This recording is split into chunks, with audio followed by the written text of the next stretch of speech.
Photo, the independent Uganda's leading pay TV operators, Azam, GoTV, Kwese, Star Times, Suku and DSTV, are protesting an increase in the annual license fees payable to Uganda Communications Commission.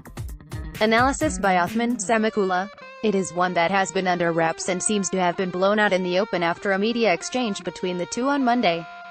At the center of the battle are mainly three issues, including an exorbitant revision of the pay TV licensing regime that puts new fees at SHS 550 meters up from SHS 22 meters. Beyond this, is the refusal by pay TV service providers to submit audited books of accounts, which the regulator says does not provide them with a clear assessment of how much a pay TV must contribute off its annual gross revenues. Under the UCC Act, every pay TV must remit 2% of its gross revenue to UCC for the development of local television content, establishment of new local television stations and expanding the reach of TV service across the country. Herein lies the contention, as UCC says it must measure how much pay TVs remit based on audited books.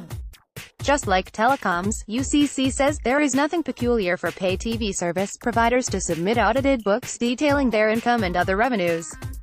In a Monday notice, UCC said pay TV service providers including MultiChoice, which broadcasts as DSTV, GoTV, Star Times, Azam, Suku and Kwese were operating illegally and had been given up to April 30 to comply or face the law.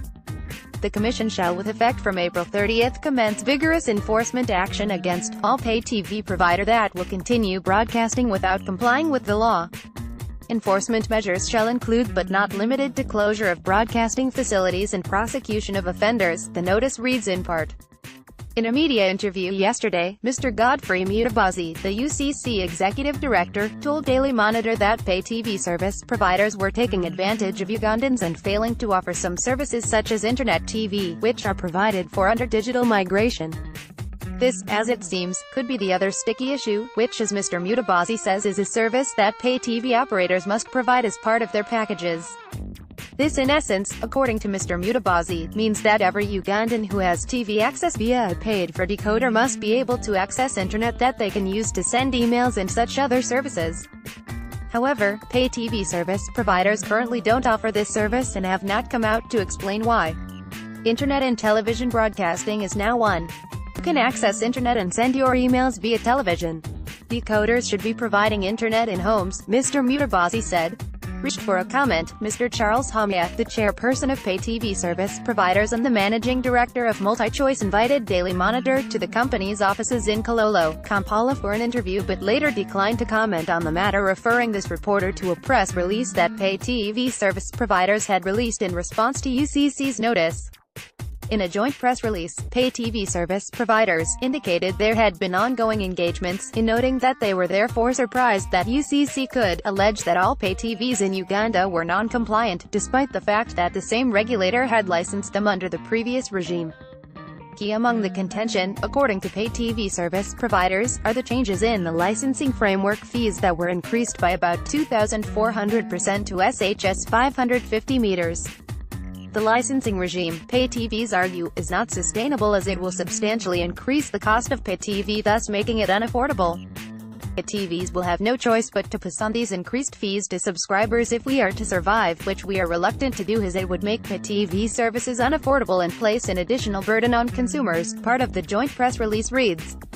Yesterday, pay TV service providers were engaged in a closed day-long meeting trying to discuss how they can sufficiently respond to UCC, which has given them an ultimatum of April 30 to comply.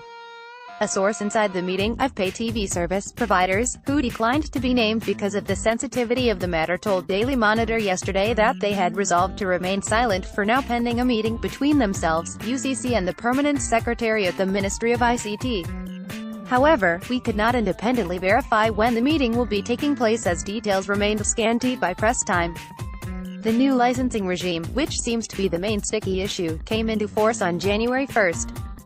However, pay TVs say it's highly unfriendly for them as investors and will have dire consequences on the industry, especially in regard to pricing of packages. Other issues, some pay TVs such as MultiChoice, according to Mr. Godfrey Mutabazi, claim that they are not broadcasters but only assemble the programs and sell them as a package. They do not develop the content. We told them to pay landing fees for their services to be accessed in Uganda, which they are opposing. We then asked them to show us their profits and audited books of accounts, but they do not want to, he says.